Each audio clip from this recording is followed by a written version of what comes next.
예, 안녕하세요.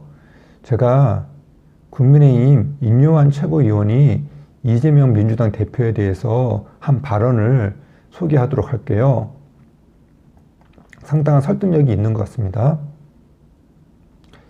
이번에 윤석열 대통령이 느닷없는 계엄을 선포함으로써 여당인 국민의힘 입지가 불리해진 반면 민주당과 이재명 대표의 입지가 유리해질 것이라는 전망이 많은데요.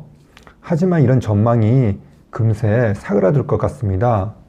5일 오늘이죠. 국민의힘 최고위원회의에선 한동훈 대표를 비롯한 최고위원들이 윤 대통령에 대해선 견해가 다소 다른 모습을 보였습니다.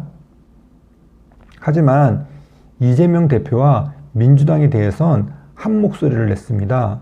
이재명 대표와 민주당에 대해선 똘똘 뭉치는 모습을 보여줌에 따라서 그 힘이 상당할 것으로 보입니다. 특히 이날 임요한 최고위원의 이재명 대표와 조국 대표에 대한 비판은 상당한 눈길을 끌었습니다. 임요한 최고위원은 이렇게 말했습니다.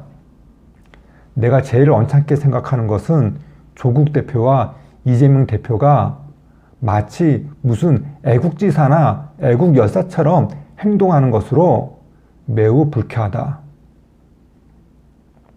우리 할아버지가 애족 훈장을 받았는데 3.1 운동을 돕고 신사참배를 반대하다가 결국 일제로부터 이 땅에서 추방됐는데, 그런데 마치 이재명 대표와 조국 대표가 이 나라를 세우기 위해서 많은 희생을 한 것처럼 말하고 행동하고 마치 도덕적인 고지를 점령한 것처럼 행동한다. 한마디로 비위상한다. 조국 대표와 이재명 대표는 개인의 이익을 그만 챙기고 국가의 이익을 생각하고 죄를 지었고 안 지었고 간에 당당하게 사법부에 나가서 이 문제를 겨루기 바란다. 나도 광주 항쟁 때 통역을 해서 적지 않은 고생을 했고 오늘 처음 말씀드리는데 문재인 정권 때 조사를 받았다. 아주 부당한 말도 안 되는 마녀 사냥 조사를 받았지만 떳떳이 받았고 무죄를 증명했다. 이재명 대표와 조국 대표는 그런 태도로 당당하게 나와서 조사를 받아야 한다. 우리 정신과 용어로는 내 잘못을 남한테 전가하는 환등기로 비치듯이 프로젝션이란 말이 있는데, 절대로 불법 행위를 이번 사건을 통해서 덮으려고 하는 그런 행동은 용납이 안 된다고 생각하고, 무정부주의자처럼 국가를 자꾸 끌어내리려고 하는 건 있을 수 없는 일이다. 나와 우리 당이 가만히 있지 않을 것이다. 이렇게 얘기를 했습니다. 임요한 최고위원 발언을 국민들은 어떻게 생각할까요? 별 의미 없는 소리라고 무시할까요? 저는 그렇지 않고 상당한 설득력이 있는 발언이라고 생각합니다.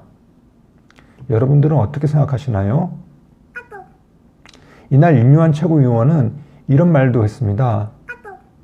대통령 심정과 관련해 이해가 안 되는 부분이 이해되는 부분보다 많았지만 그동안 야당이 특검과 탄핵 등으로 엄청나게 비열하게 대통령과 대통령 가족을 몰아붙인 점을 기억을 해주시기 바란다. 너무 비참했다. 또 이런 말도 했습니다. 대통령의 극단적인 행동 때문에 많이 묻혔지만 우리가 잊지 말아야 할 것은 2년 반 동안 대통령이 200명 이상의 외국 정상을 만나고 회사 판매원처럼 일해왔고 추락한 원전을 다시 궤도에 올려놨고 이런 업적도 있다는 것을 말씀드린다. 예, 감사합니다.